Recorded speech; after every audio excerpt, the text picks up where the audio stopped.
and they could send a very small projectile with amazing accuracy. So David needed a hand sling. The kind of slings that are used in the Near East throughout the late Bronze Age are made pretty much like this. It's braided out of hemp. This is the sort of projectile that was used in Judea, in Israel. You're looking for a very specific size and shape, a nice smooth oval shape. This improves the aerodynamic nature of the projectile, maximizing accuracy. You need a certain amount of weight to get the projectile to stay in the pouch of the sling happily. If it's too light, it will just fall out as you swing the sling back. If it's too heavy, it won't go as fast when you shoot it. So between those parameters is the ideal sling stone. He chose 5 smooth stones from the stream, and with his sling in his hand, approached the Philistine. Now we have a sling and a stone like the one David himself would have held. We can test this weapon's capabilities. Luis Pons Livermore is the slinging champion of the Balearic Islands, home for millennia to the world's greatest slingers. The Balearic Islands get this reputation of being the best slingers in the ancient world. They get an inherited expertise in using the sling. Luis has traveled to the Holy Land to test the destructive power of a replica Iron Age woolen sling and stone. He is investigating the exact technique David himself would have used to bring down Goliath. The sling is like an extension of the arm. It has 3 sections. One ring is here, and then there's the middle part where the stone goes. It ends in a knot here. You put your middle finger in here, and you hold it in a pinch, not a grip. The stone is put in the top part of it. You simply spin it 3 times, stretch your arm, and open your hand.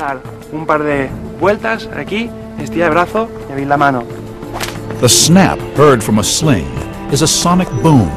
So much power is released that the end of the sling actually breaks the sound barrier. Luis has erected a 9-foot Goliath target, whose forehead is represented by a load cell, a device that measures impact. It is only 4.6 square inches in area, equivalent to the region of Goliath's forehead that was not protected by armor. The device will tell Luis just how much force would have hit Goliath's skull. So for a missile the size and shape of a sling bullet, how much force needs to be exerted in order to kill? If we're talking about how much force that is necessary to kill somebody by an impact to the brain, anything over 3,000 newtons spread over an area of 30 millimeters squared is enough to kill a human being. A shockwave goes through the brain and causes the brain to strike the inside of the brain case, irreversibly damaging the brain tissue to such an extent that it couldn't work again. 3,000 newtons, or 3 kilonewtons, is equivalent to the force necessary to smash a concrete block in half. Luis readies his sling for the test. The target is tiny, equivalent to the only area of Goliath's forehead that was not protected by armor.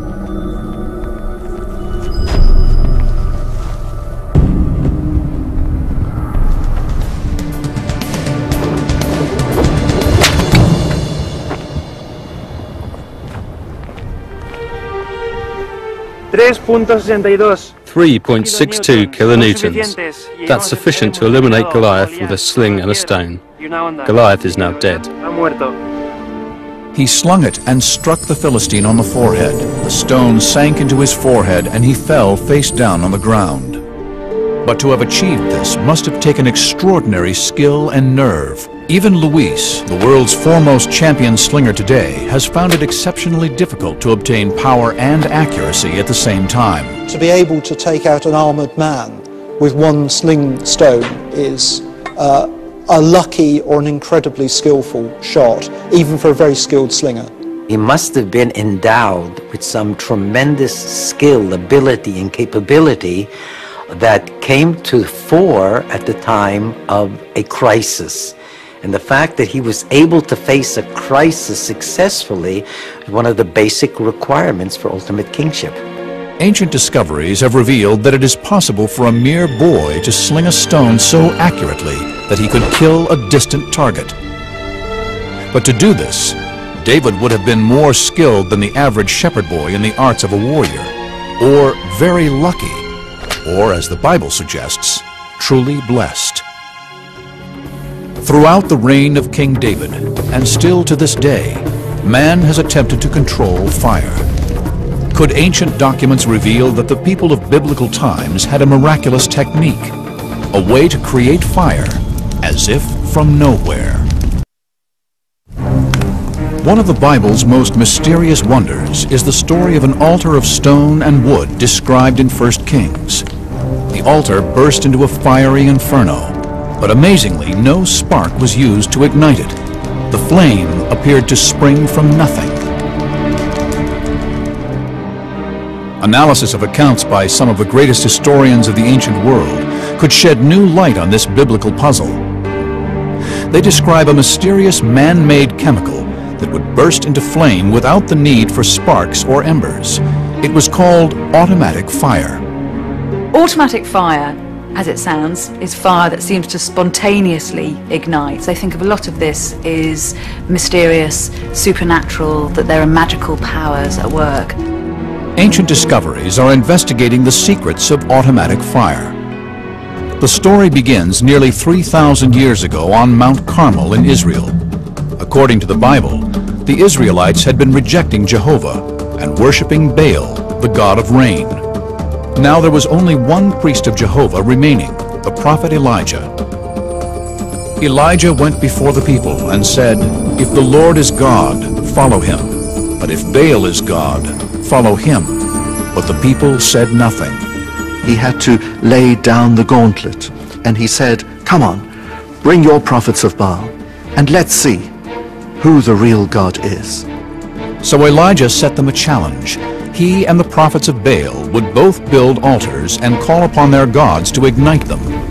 He told the prophets of Baal, "You build your altar, offer whatever prayers you want," and that's exactly what they did, without any response. The prophets of Baal failed. No fire appeared. Now it was Elijah's turn. He built an altar out of wood. He got the people to dig a furrow going around, to fill it with water. Fill 4 large jars with water and pour it on the offering and on the wood. Do it again, he said. Do it a 3rd time. And then he prayed to God, "Save us, answer us our prayers." Fire came out from heaven and consumed the entire area. Elijah had won them back to a belief in God. Fire on an altar drenched with water. Is it possible the water itself somehow actually ignited the blaze? We're used to water putting out fires, but sometimes water can create a fire. What substance could they have had in the ancient world that would display such a supernatural quality? Documents written in Israel in 232 BC harbor clues about the mystical substance automatic fire. There's this man called Julius Africanus who lives in Jerusalem. He talks about this automatic fire. What it probably is a mixture of naphtha and sulfur and quicklime. Because this was such a potent thing, the recipes for automatic fire were always very, very closely guarded. And the secret remains hidden again for hundreds of years, until in the 1st century AD, the great Roman historians Pliny and Livy both write accounts of this magical mixture igniting with water. Using these accounts and the chemicals they describe, ancient discoveries will attempt to relearn the secrets of automatic fire. Tim Gallagher is the head of chemistry at Bristol University, England. He has been conducting experiments using only substances available in Elijah's time. We have 3 components: calcium oxide, quicklime, sulfur and naphtha. These are the 3 components that are mentioned in the ancient texts. Sulfur and naphtha both occur naturally, and quicklime comes from burning limestone. We're going to try and create a fire by combining these components and adding water. The easiest way to start a fire with water is to have a reaction that generates a lot of heat. And in principle, that heat could then ignite something close by that's also flammable. Fires start when a flammable fuel is subjected to heat. When you mix water with quicklime, you generate a lot of heat. The reaction of water with quicklime is highly exothermic. An exothermic reaction is one that releases heat into the atmosphere. This happens because chemical bonds are being formed between the water and the calcium in the quicklime. And what I'm going to do now is cook an egg with the heat that's generated by the quicklime.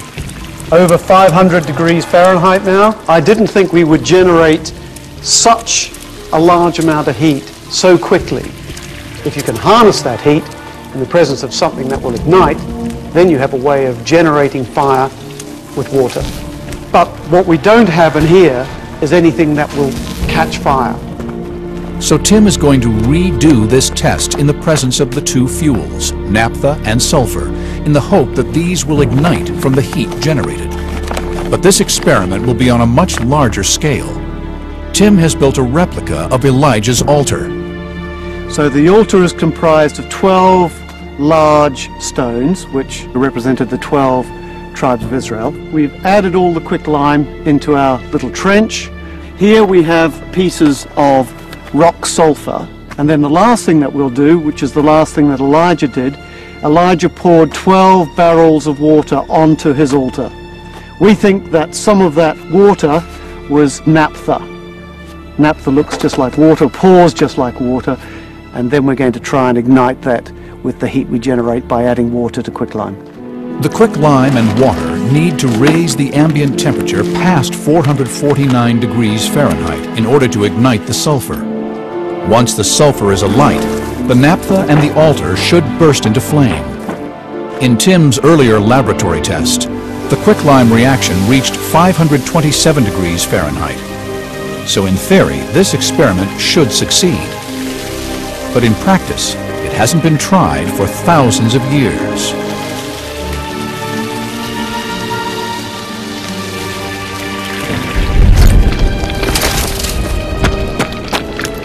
It's catching, so it's igniting the naphtha that will spread the fire, and you can see it now spreading through, and everything's coming from the quicklime end of the altar.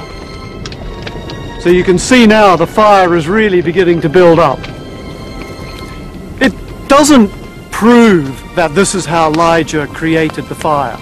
What it says is this is a possible way that you could have created the fire. The ancients knew about quicklime, they knew about the reaction between quicklime and water, they had naphtha available to them. So certainly this remains a possibility as a way that one could utilize that chemistry knowledge to create a fire using water.